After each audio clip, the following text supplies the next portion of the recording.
Hello, namaste to all of you from Vijaykranti in New Delhi, and good morning to our friends in North America, and good afternoon to friends in Europe, and good late afternoon to our friends in Taiwan, Japan, and of course, good evening to friends in Australia. So, today we are going to discuss the subject China's colonial practices and threat to the cultural identity of Tibet.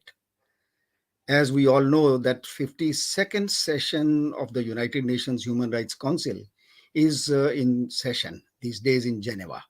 And recently there was the United Nations Committee on Economic, Social, and Cultural Rights. It gave its concluding observations on, especially on Tibet, and of course on China, and where it very clearly made one observation that China is busy seriously in eradicating the educational, religious, cultural, and linguistic identity of Tibet. And it pointed out that the methods it is using, at least two methods are very, very prominent. Three methods are prominent. One is the forced resettlement of Tibetan nomads. Other is forced boarding schools where over a million children from Tibetan families have been pushed into those schools. And third is the DNA mass sampling. Our experts today will talk in details about these issues. And before we start, I'll give you a very quick introduction to the organizations which are organizing this series of webinars on Tibet. The Center for Himalayan Asia Studies and Engagement is one of the organizers. It's a think tank which is focused on understanding the issues which are impacting countries and societies in and around the Himalayan Asia region. And it's a platform for exchange of knowledge, views, and perspectives among Indian and international experts, researchers, writers, and those advocacy groups who are taking keen interest in on various aspects of political, social, economic, and strategic developments in this region. And the second organizer is Tibetan Youth Congress, which is, as we all know, a worldwide organization of the Tibetan diaspora, and it is working for last more than 50 years for restoration of complete independence of Tibet. And when they talk of Tibet, Tibet means the Cholkasum, which is all the three provinces of Tibet, Utsang, Kham, and Amdo. And this organization has been very actively, in addition to running the political and social campaign, it has been working as a kind of training nursery for so far, I think, three generations of Tibetans. And when we look around, so the best of people, best of places, best of organizations being run by those Tibetans who have had their, if I can use the term, training or polishing in Tibetan Youth Congress. So these are the two organizations which are working together. And today's speakers we have, one is John Jones, who belongs to Free Tibet in London. And John is a very old hand at Tibet and China. Currently, his association is running into seventh year with the Tibet.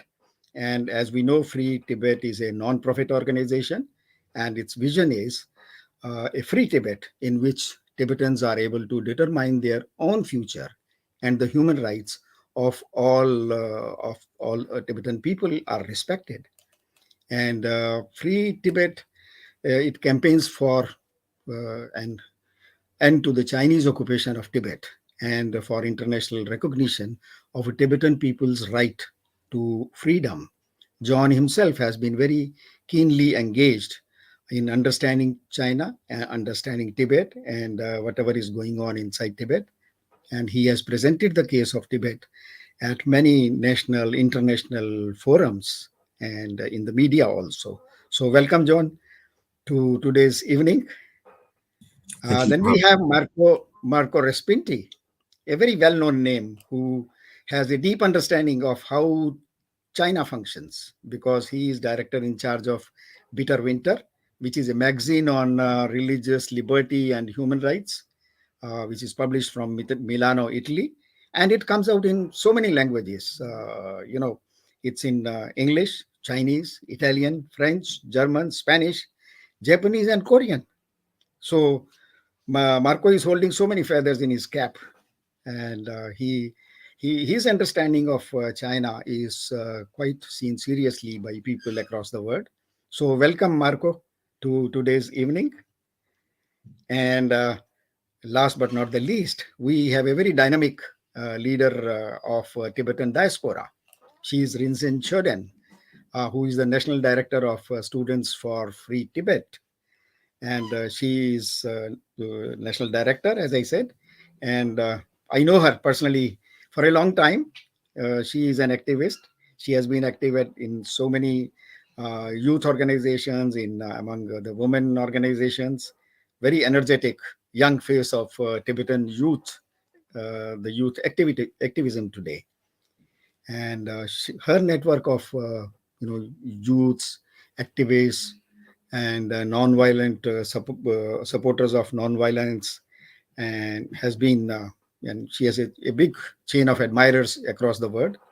And as we know, the Students for Free Tibet has a tradition of activism, and it has undertaken some of the most outstanding actions in recent years. And one great thing about Students for Free Tibet is that it has worked very successfully among university students in India and across the world. So, Students for Free Tibet has become quite, synonymous with Tibet among the younger generation of many countries. So, welcome, Rinchen, to today's evening. And because our friend Rinzin is has to catch a bus from Dharamsala to Delhi. So before I ask her to speak, I would introduce Ayushi Ketkar, Professor Ayushi Ketkar, who is another young academician, Indian academician. Ayushi Ketkar is assistant professor at the Special Center for National Security Studies of Jawaharlal Nehru University in New Delhi, and she specializes in international relations and security matters. So earlier she has been working with Gautam Buddha University, Amity University, Symbiosis, Bhosla Military College in Nashik, and the Institute of Peace and Conflict Studies. She has been very active with the Jammu Kashmir Study Center also. So she handles the question answer sessions in our webinars. So welcome, Ayushi. So now I would request our friend Renzin Choran to please make her presentation. Renzin Choran, please. Tashidele, everyone. Hello. First and foremost, thank you for this wonderful opportunity where I'm sharing the panel with very esteemed people. Um, I'll keep my note very short because some of the things that I speak might be repeated by like the later speakers. Um, as we all know that the current situation inside Tibet is something that we all should be concerned of, especially with the given report that we have seen in the recent months, the establishment of colonial boarding schools in Tibet, which is specially aimed to systematically eradicate the very identity of Tibet. And that's a huge concern, not just for the Tibetans, but it's also about the very existence of Tibetans on this face of earth. So that's why, as soon as we got the reports, not just Tibet activists around the world, but Tibet support groups around the world have been working tirelessly to work on this particular campaign. And the positive thing that we have witnessed in the past couple of days, as Vijayji has already clarified and mentioned, that some of the world government and especially the UN Human Rights Council bodies, now they are taking it into consideration, and they are speaking up against this. And this is one of the victories for us as well, who are currently working on this. And apart from this, we know that China has been trying for decade long to target and aim and eradicate the very identity of Tibet. Now they have kind of pinpointed the very essence of where our like Tibetan identity and cultural essence lies, and that is with the younger generations. And now with this draconian policy of establishment of this residential boarding school, colonial boarding school, we have witnessed almost 1 million Tibetan children are forced, and they are without any consent from their families and parents, and the children themselves, they're taken away from their families, and they are not given access to learn their own language and culture and identity. And we have seen and heard from the testimonies from the children and students who have come out from this colonial boarding schools. These are really heart-wrenching testimonies. The amount of racial discrimination, the amount of torture they face and trauma they face in this colonial boarding school is something that we all should be really concerned of. And at the same time, there are a lot of things that we all can do. Currently, we have one of the petitions organized by Tibet Action Institute. You guys can also go there and on the website and sign the petition, as well as we have also now seen that many of you might have also been familiar with the Thermo Fisher campaign, where the DNA of Tibetans are taken without any consent, and this is something that we are also very much concerned about, and we have also kind of campaigned and lobbied and also put across petitions demanding the immediate abolishment of this business deal of Thermo Fisher Company and Chinese Communist regime. And given the fact that what we have seen recently or witnessed recently under the Xi Jinping's draconian rule, things have only worsened over the past couple of years. And despite all the kind of false claims by Chinese Communist regime that these colonial boarding schools are aimed to benefit Tibetans and Tibetan children, which in reality we know this is totally opposite thing. The very aim and objective of this colonial boarding school is to exterminate the very identity of Tibetans. That's why it's high time that international community as well as world leaders should take this into account and take pragmatic steps in order to resolve this pressing issue. Thank you. Okay, welcome. You have underlined two very major issues. One is the boarding schools, and the other is the blood sampling, which is DNA sampling campaign, which are surely very serious issues. And now we understand that Rinzin Choran has to leave for on her travel, and she's waiting for to take her bus. So Rinzin Choran, please feel free whenever you want to leave, and thank you very much for making a very pointed presentation. Thank you very much, and see you again Thank sometime. you, thank you Yeah. all, everyone. Thank you. So now may I request John Jones for his presentation. As I said, John Jones is working actively with Free Tibet and has a very deep understanding of how China functions, how the Chinese colonial system is working, and especially how it is functioning in Tibet. So, John Jones, please. Thank you. So I'm currently in London, where we've been at the end of a week-long visit from Dr. Gyalo, who's probably the leading expert in the issue of these colonial boarding schools, where we've been meeting with MPs, with the Foreign Office, and doing general outreach about this issue too. Much of what we know about these institutions has been discovered and conveyed to the wider world through his research. And I think the fact that the engagement of MPs was so good this week, he met at least 20 of them, I think speaks to a growing awareness of the gravity of this issue. So we heard in the previous presentation that around 1 million Tibetan children between the ages of 4 and 18 have been forced into these colonial boarding schools and preschools for a mixture of push and pull factors, such as the closing of Tibetan language schools, the prohibitions on monasteries being able to teach the Tibetan language to the surrounding communities, and also, in some cases, blackmailing parents by saying there'll be consequences if their children are not sent to these schools.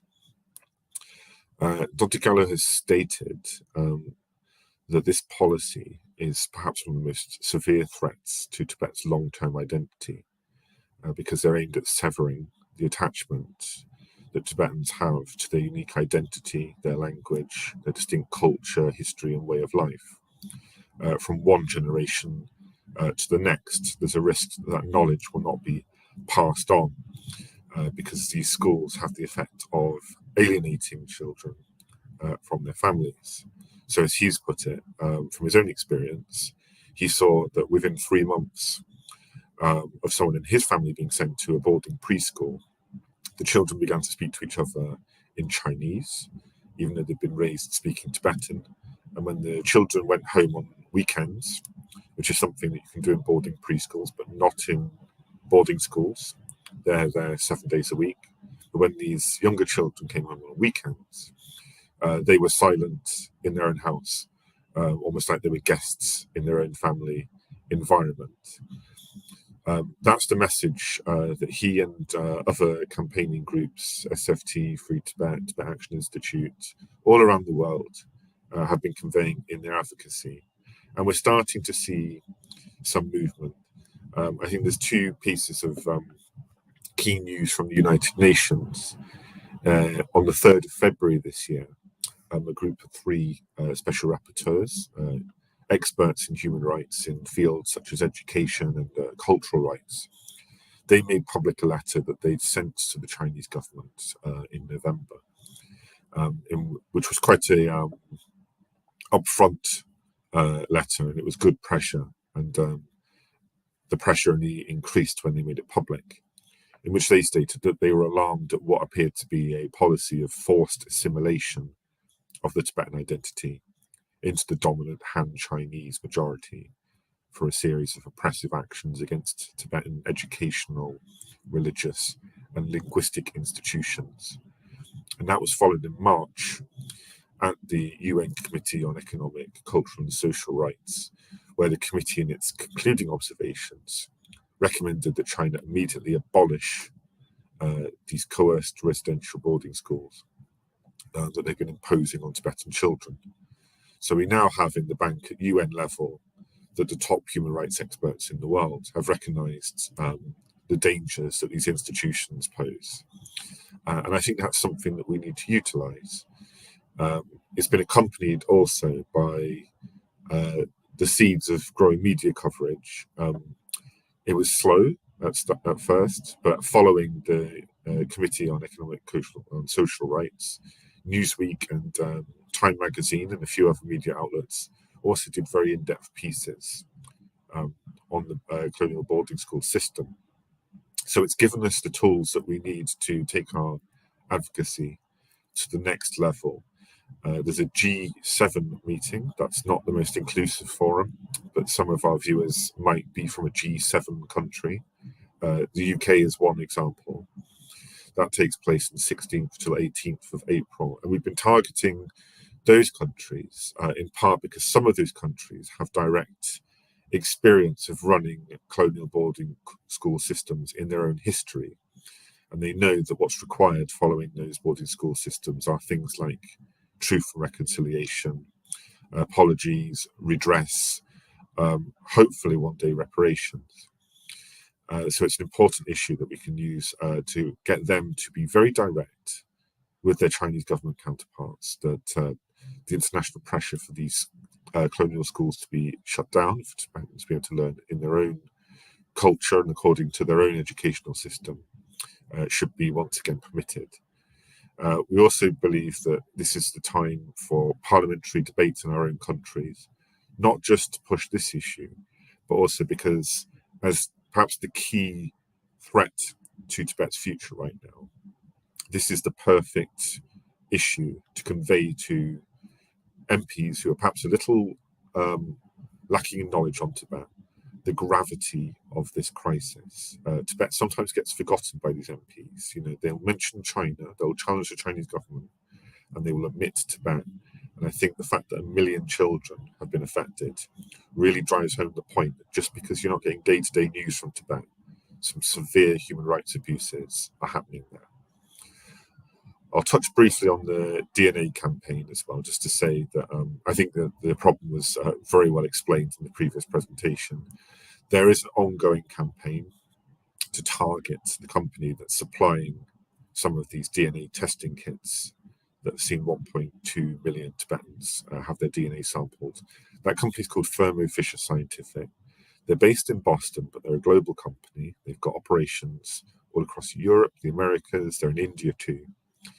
And we believe that as well as doing the online action to target their CEO, we need to engage with their staff and create internal pressure because many of them were not aware about this supply. And again, I think this is a good opportunity for governments to do hearings on the role of this company so that they can cut the supply of these DNA kits to the police in occupied Tibet. And I think one of the key pieces of messaging we're using is that while Thermo Fisher believes, well, they claim to believe that their DNA testing kits are being used so police can do their duties, we're trying to get it into their heads that police in occupied Tibet are not neutral actors carrying out conventional policing. They're propping up an occupation and the theft of Tibetans' country and the eradication of their way of life. And that's why we want the supply of DNA kits halted. So I think just as a movement, pressing these two issues could make a real difference for Tibet. And I think I'll leave it there.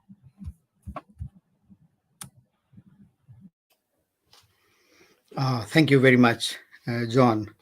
You have very specifically mentioned these issues. One, of course, is the colonial schools, residential school system, which China has introduced into Tibet to convert the current generation. They might appear in their faces Tibetans, but from their hearts and their souls, China is trying to convert them into pure Chinese, communist Chinese. That's a very sad thing. And I agree with you. Everybody would agree with you that this is time for the word community, especially the parliamentarians, to take note of it. And you have also raised the issue of Thermo Fisher, the company of the US company based in Boston. And I think most of us would appreciate that in addition to challenging the company, you are interacting with their staff to sensitize them. I think that is a very positive approach, maybe more effective than confronting the company directly. We all wish you success in that. Thank you very much. And now we come to Marco Respinti, who we all know as one of our veteran speakers and who is so knowledgeable about China. We keep on reading about his reports very frequently on various aspects of China, especially on human rights related to religion, etc. So, Marco, floor is yours. Thank you so much, Vijay. It's always a pleasure to be with you to share our preoccupation for people who are persecuted in within the People's Republic of China boundaries, and to try to inform the public. It's also a pleasure. And so I do thank you for having me from time to time. And I'm glad also to share the floor with many like-minded colleagues and activists and experts from whom I always learn much. I will focus on the recent document that the Committee on Economic, Social, and Cultural Rights of the United Nations just published on March the 6th, so just a few days ago. there are ways to address our topic today, but I think that um, looking at this document may be very much interesting. It gives us an interesting, in my opinion, perspective. I just prepared a few notes just to stay on time and to stay focused, since English is not my native language. So this is why I'm using some notes. On that day, on March the 6th, this committee of the UN published its report coming out of the 73rd session that they have, which took place from February the 13th to March the 3rd. And the report analyzes a few countries beyond Cambodia, Lithuania, Panama, Portugal, and Yemen. The committee presented a report also on China, including Hong Kong and Macau, the two former colonies that are, of course, facing many problems once they came back to China. Customarily, the committee's reports list both positive and negative findings. As to the People's Republic of China, the negative findings are several, but one is recurrent and comes in different perspectives. It is the human right issue. Violation of human rights by China, and China's failures to respond to former criticism is the topic. The committee concluding observation of the report says regrets that the state party still has not established an independent national human rights institution despite the committee's previous recommendation to do so. And this is a direct quote. Among the many failures of China in upholding a decent level of respect of human rights and its wrongdoings in this field, the report dedicates a special paragraph to the treatment of, quote, indigenous peoples. In that note, the report states, quote, noting the information provided during the dialogue with the state party, the committee remains concerned about reports that resettlement of nomadic herders, particularly Tibetan herders, is carried out in the state party without proper consultation and in most cases without free, prior and informed consent, particularly in the Western provinces and in autonomous regions. The committee is also concerned about reports that a large number of small-scale farmers and nomadic herders, including from ethnic autonomous areas, have lost their traditional lands and livelihoods owing to poverty alleviation schemes and ecological restoration resettlement measures, and that compensation for expropriated property is often insufficient to maintain an adequate standard of living. End of quote. For this reason, the report continues, quote, the committee reiterates its recommendation that the state party take all necessary measures to immediately halt non-voluntary resettlement of nomadic herders, including Tibetan herders, from their traditional land and non-voluntary relocation or rehousing programs for other rural residents, such as small-scale farmers, and that the state party carry out meaningful consultation with the affected communities in order to examine and evaluate all available alternative options and offer full, adequate, and timely compensation for expropriations that have already been carried out. End of quote. The report also highlights a second key point. We already mentioned that today: free education in Tibet. Quote from the report: noting the information provided during the dialogue with the state party, the committee remains concerned about reports that ethnic minorities continue to face severe restriction in the realization of their right to take part in cultural life, including the right to use and teach minority languages, history, and culture. The committee is concerned about reports of closures of schools providing instructions in minority languages, as well as in the Tibetan, Uyghur, and Kazakh languages. The committee is also concerned about reports on the large-scale campaign to eradicate Tibetan cultures and language, as well as the general undermining of the linguistic identity of ethnic minorities through the assimilation policy of the state party, known as Sinicization, including the coerced residential boarding school system imposed on Tibetan children. End of quote. Just another quote. So the committee, quote, reiterates its recommendation that the state party take all necessary measures to ensure the full and unrestricted enjoyment by peoples and minorities of their right to enjoy fully their own cultural identity and take part in cultural life, to ensure the use and practice of their language and culture, and to abolish immediately the coerced residential boarding school system imposed on Tibetan children and allow private Tibetan schools to be established. The committee also recommends that the state party ensure that Mandarin is not the only language of instruction allowed for ethnic minority and peoples. End of quote. Of course, the committee is using a diplomatic language, but the language, even if diplomatic is quite clear. In some, the report says that Tibet is one of the high places where the Chinese Communist Party, which tyrannically governs the People's Republic of China, violates human rights at most. Not only there are in the report there are several paragraphs also on other people like the Uyghurs.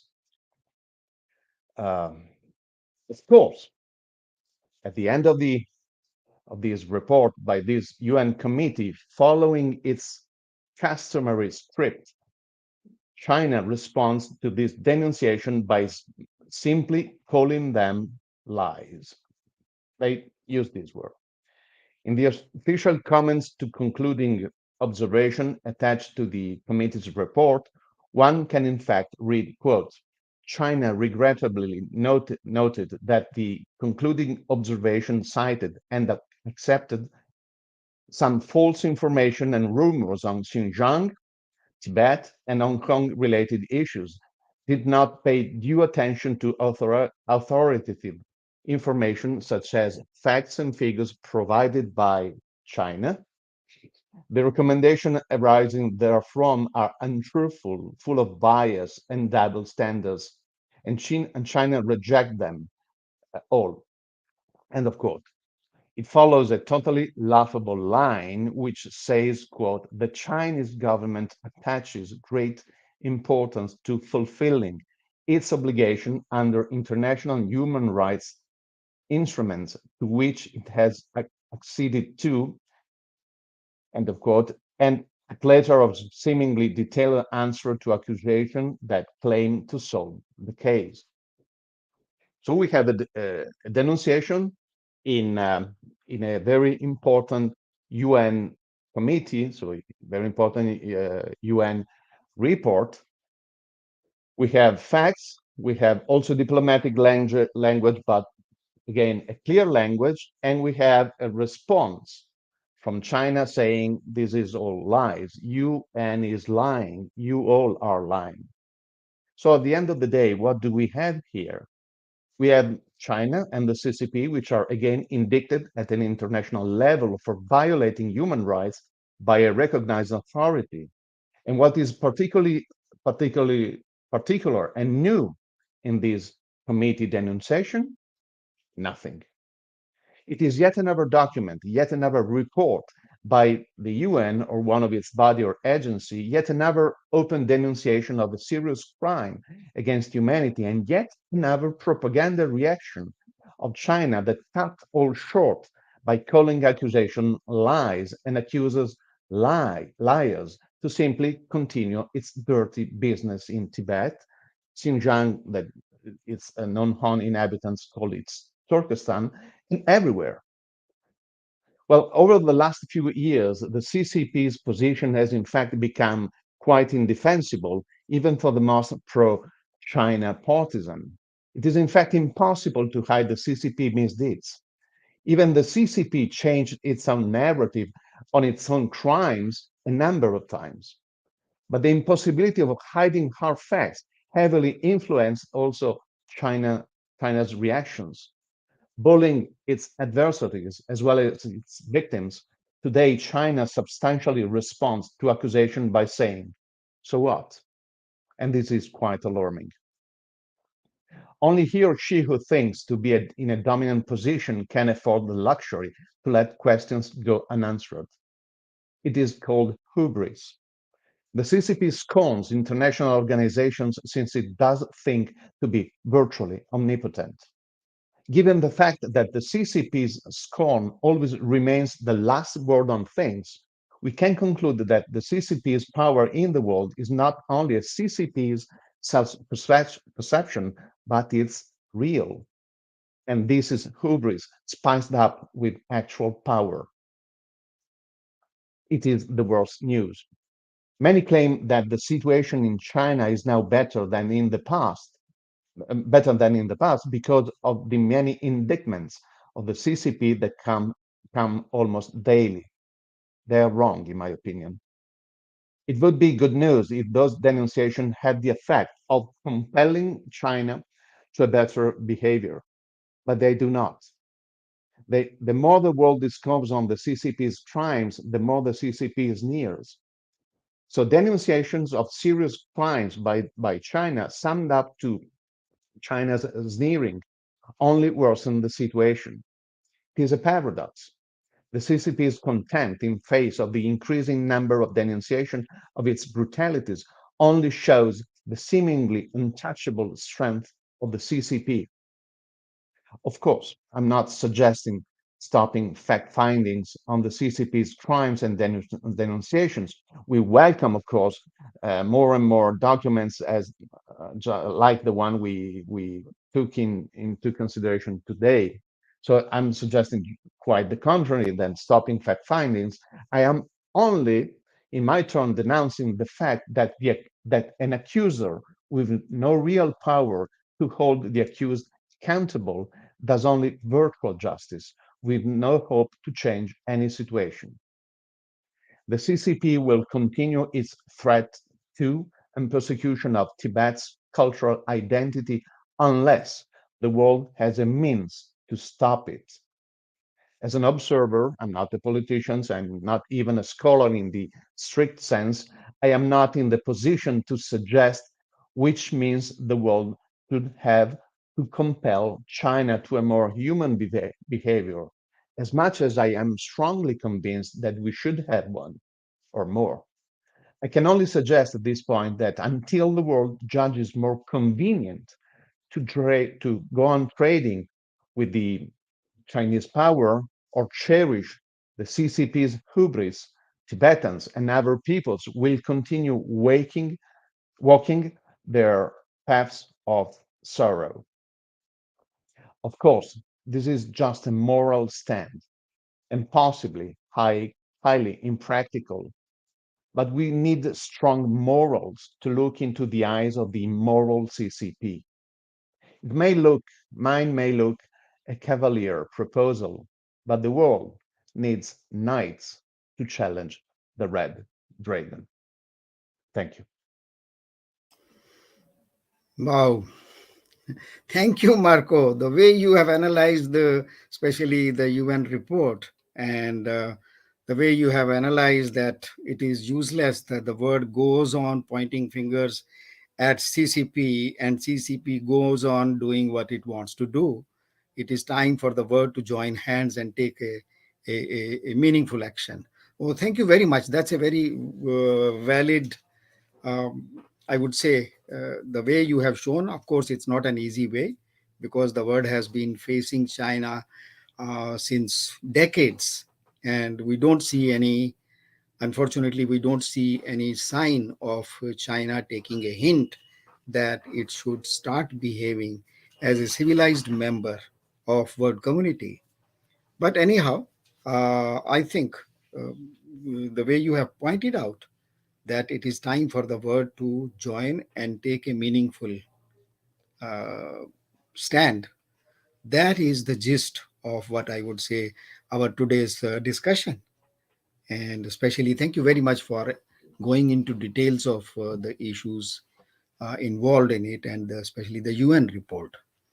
So now we are coming to the point where we will have a few questions for the experts. We have, as I explained, Ayushi Ketkar with us. And in the meanwhile, our friend Tsering Chopella, he has joined us, and Tsering Chopel is Joint Secretary of Tibetan Youth Congress, a very prominent leader of Tibetan Youth Congress. Before joining the Centrex, the Central Executive of Tibetan Youth Congress, he has been very active in New Delhi. He was the president of Tibetan Regional Tibetan Youth Congress of Delhi and Regional Tibetan Youth Congress chapter of the Rohini Tibetan Students Hostel. So nice having you, Tsering Chopelji, with us. Now I will request Thank you, Professor everyone. Ayushi Ketkar to please, yeah, please fire your questions. Thank you, sir. Yeah, after that interesting and thought-provoking session, first of all, am I audible? Can you hear me? We need you a little louder. All right, all right. Maybe you can Yes, come close to your mic. yes, sure. So, is it fine? Is it better now? Can you hear me? Better. Yeah, a little Yeah, better. all right, all right. Uh, yes, the question for John is, how do you see this? Because uh, technology is a double-edged sword, right? And that is the new instrument of neo-colonialism. And there's nothing much we can do to reverse the effects of it. So, how do you see this technology being used extensively as an intrusive neo-colonial instrument? And do you see this as something more lethal than the economic instruments that were used in the past? So, I would like your comments on that. And Marco, as usual, you have provided us a lot of food for thought. But as a professor of international relations, one of the key things is we've got very good analysts, but I think the world now needs solution providers. And there, I would again insist this entire issue because we have been talking of the Tibetan issue for a very long time now. And I think we have our mentor, Vijay Krantiji, who spent an entire lifetime talking about the importance of Tibet, not only for India, but for the world at large. Because here are issues of cultural identity, of ethnicity, of national struggle. So I want to know, like, when you spoke about, you spoke at length about the US report and how even the US, which is the so called superpower, uses diplomatic language when it deals with China, all right, and how scornful the CCP and China is in this regard, and their so what attitude, or there's nothing that the world can do. So how long is this going to last, and what do you think is a a workable solution in this regard? Because we've talked often about the world coming together. I don't know whether that's a possibility, but I definitely see Asia, Southeast Asian countries, a lot of these coming together on various platforms and on various issues, common issues. So, do you see South Asia and Southeast Asia, rather, I would say the Asian continent leading the path in this, and India being a big torchbearer in this regard? Do you see that happening? And Vijay sir, actually, this probably would have been a question to the first speaker, but I think you can answer this equally well. Uh, it's this issue of using education as a tool again. Now, here I want you to kind of respond to this. How do you see this entire exercise of rewriting history textbooks as something that impacts nation building and and any cause at large? Because this is something that even India is grappling with, rewriting history textbooks. We are probably doing it for a good purpose, for setting the wrong right. But China seems to be using this tool, this as means of promulgating and propagating its supremacy. So I would like your comment on that. Thank you so much. Yeah, John, first. Yeah, quite a philosophical question from what I gleaned, but an interesting one. How do I see technology as an instrument of repression? How can it be turned against the CCP? I think, on the one hand, certainly in Europe, there's still a lot of interdependence with the Chinese economy, the Chinese government on matters such as trade. And one of the themes that we're noticing is that there's technology that's being developed by China itself, these huge state-run companies like Hikvision and iFlyTech and all of these surveillance giants, where having perhaps road tested some of these tools of repression on Tibetans and also on Uyghur people, they then seek to export it to other countries. And it's noticeable that, for example, Hikvision cameras are all over the UK. They're cheap. And it's a surveillance giant. They've even been deployed on things like government institutions, police stations, military barracks. Half of the local councils in the UK use them. I think we need to decouple from those companies. There is an effort in the UK to do that. It's one of the areas where we've seen a lot of success with Free Tibet. Getting this equipment banned because we can tie it directly back to human rights abuses. I think that interdependence can also be seen on the other side with the supply of these DNA testing kits from US companies to China. So there is still that interdependence, and that gives you some degree of leverage to stem some of the abuses that take place in the occupation of Tibet. Nevertheless, I think having, I think drawing on Marco's point about the limits of some of these international reports, I think we also have to be realistic about the limits of some of these campaigns.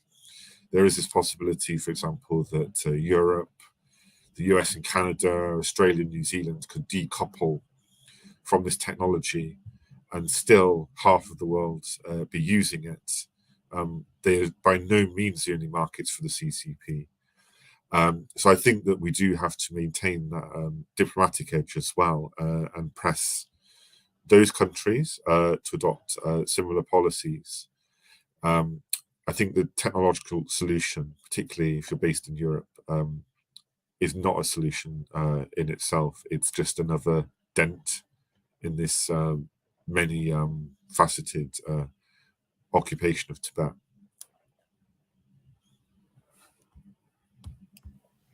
Yeah, Marco, please. Yeah, my turn. Thank you so much for these engaging questions. And this is not a diplomatic beginning. I start from the diplomatic language I quoted, and it was picked up. I don't think that diplomatic language is a bad thing at all.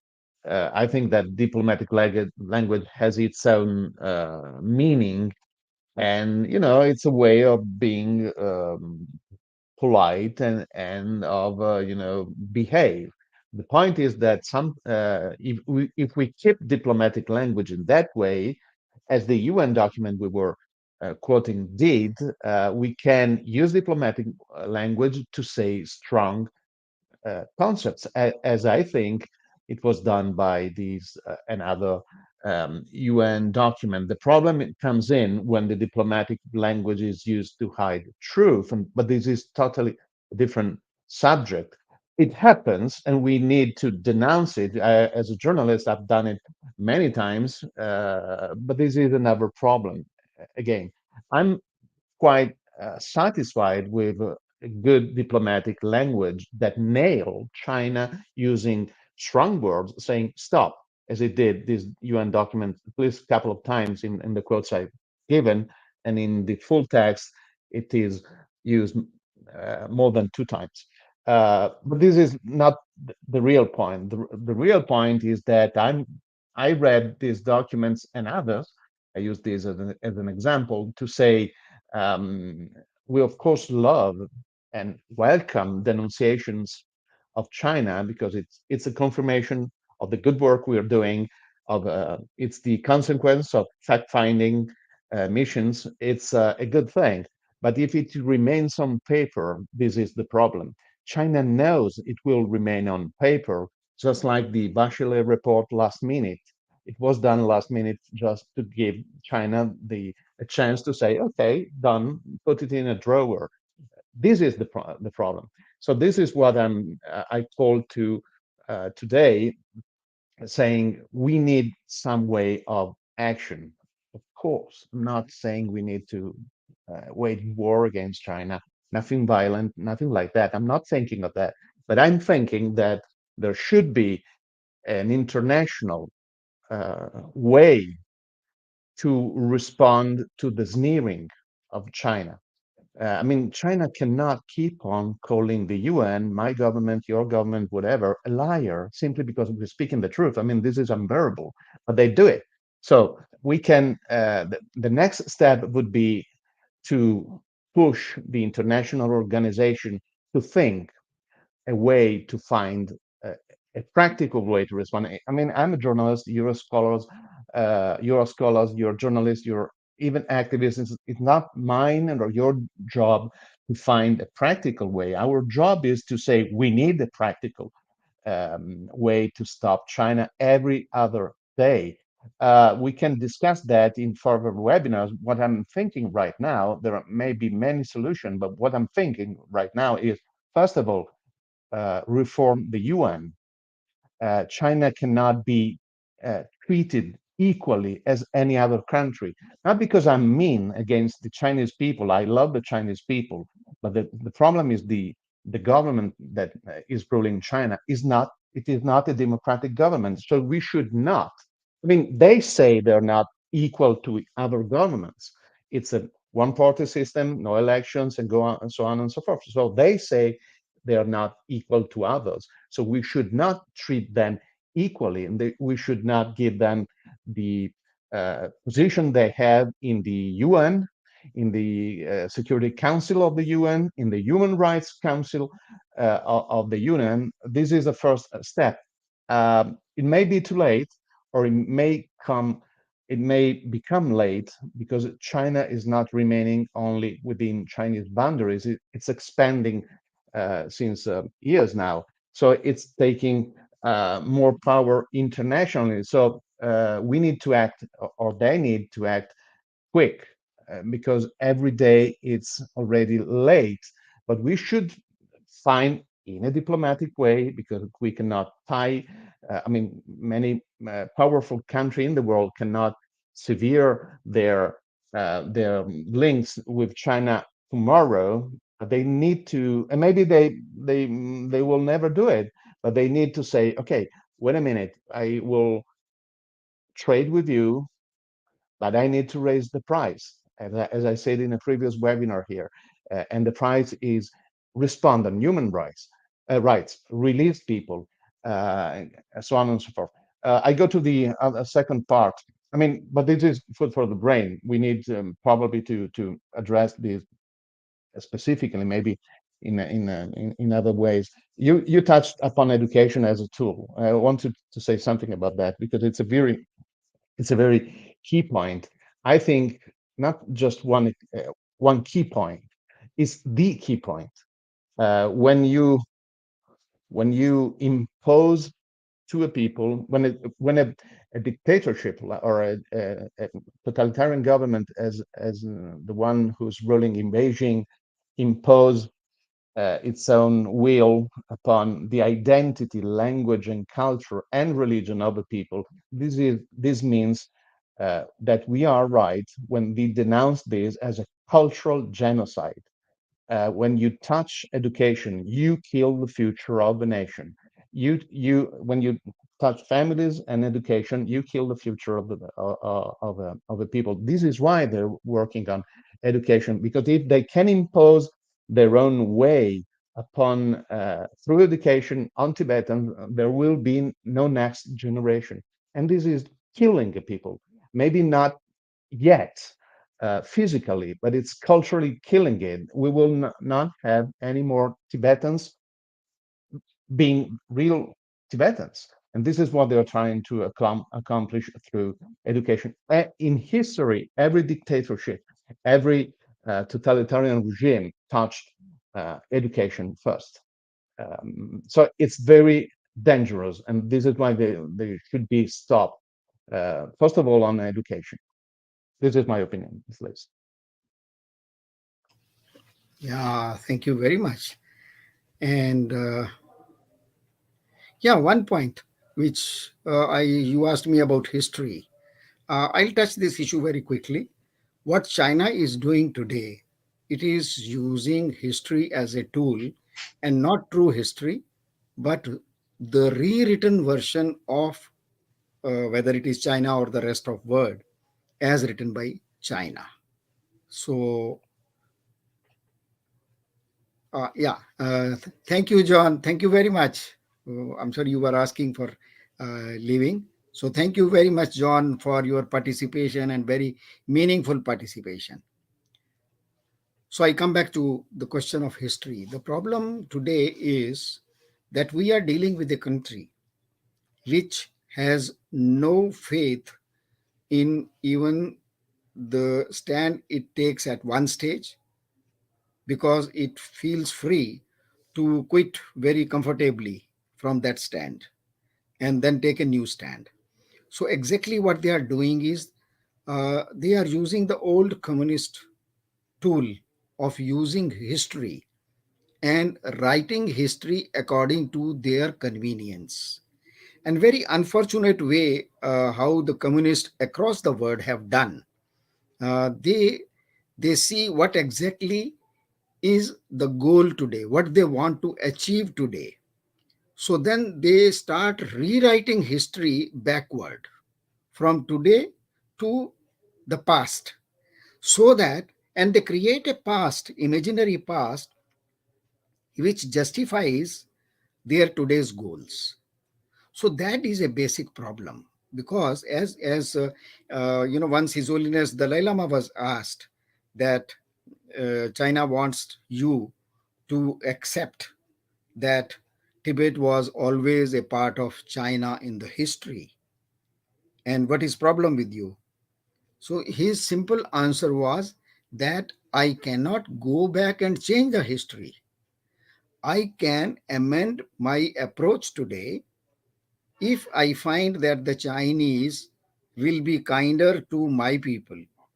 If the Chinese would be kind to spare the Tibetan people and Tibetan nation from destroying their culture, their identity, then I have a reason to listen to them, to accept their terms.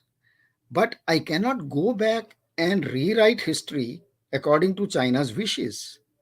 So he was quite magnanimous, I would say. Many Tibetan friends would disagree with me, but I still feel that Dalai Lama gave a concession to the Chinese, which, in my opinion, they did not deserve. When Dalai Lama says that, okay, I am ready to accept the rule of China on Tibet, provided you give my people the real, genuine autonomy and protect them from the destruction of culture identity which you are inflicting upon them. I am ready to pay that price. Here he is doing it to protect the identity of his culture, of his country, to protect the spirit of his nation, and giving some concession. But now we see that in that process, China is not even ready to accept this kind of offer. And over the years, we have seen that China has proved itself totally uh, one who does not deserve those concessions.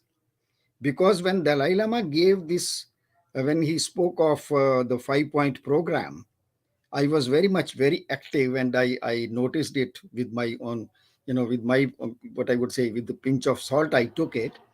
And now we realize that what Dalai Lama wanted to achieve was to protect his people from all the atrocities of Communist Party of China, of the danger of destruction of Tibetan culture.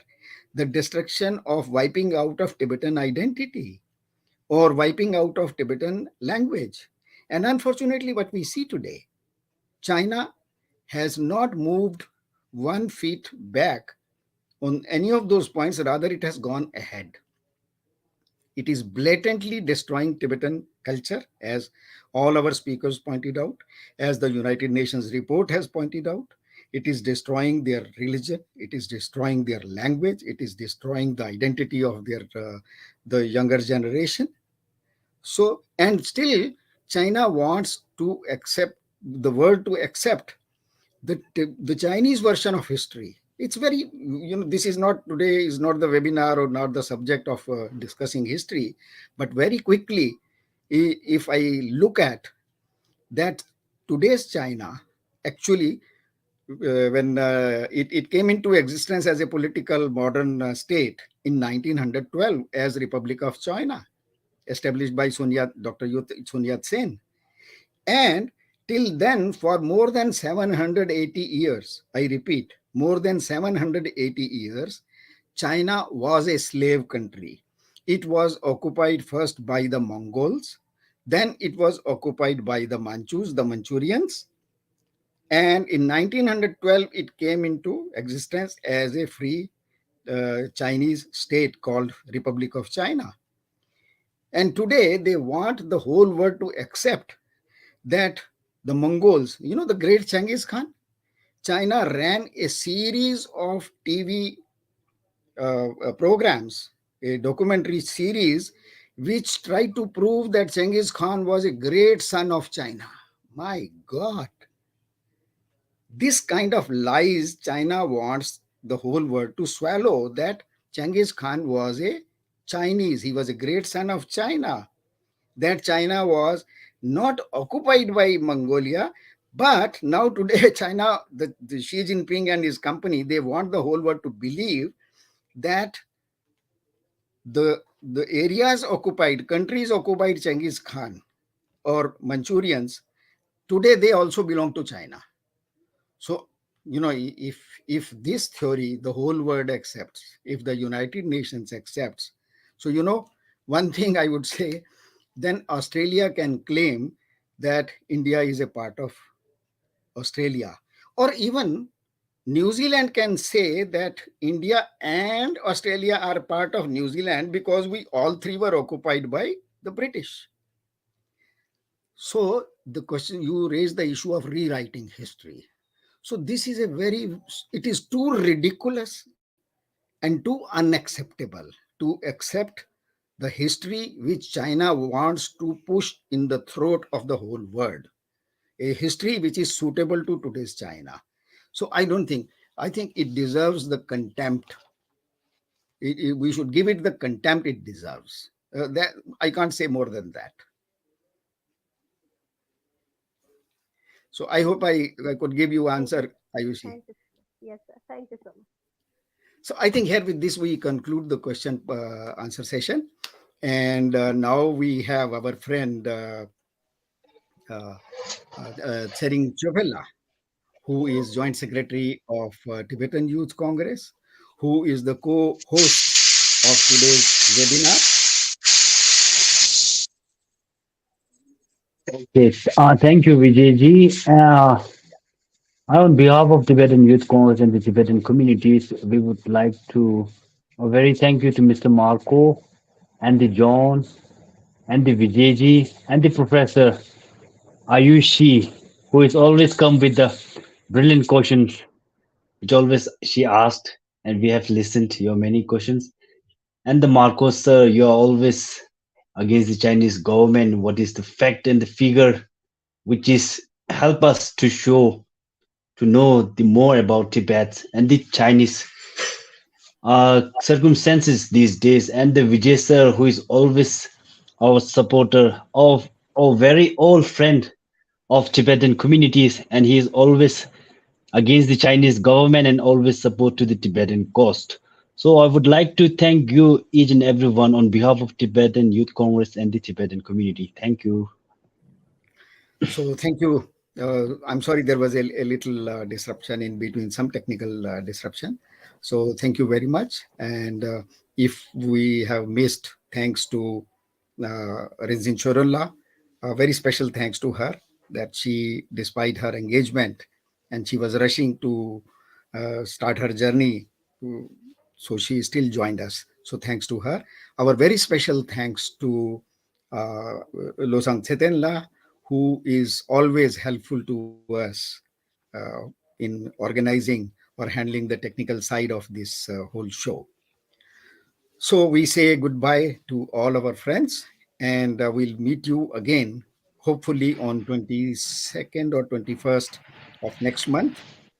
We will be trying to have these webinars once in a month, maybe on third February, third Friday or third Saturdays. But we'll be reaching out to you soon, and see you again very soon. Thank you. Thank Namaste. you. Thank you. Tashdele. Bye, Namaste. everybody. Thank Actually, you. like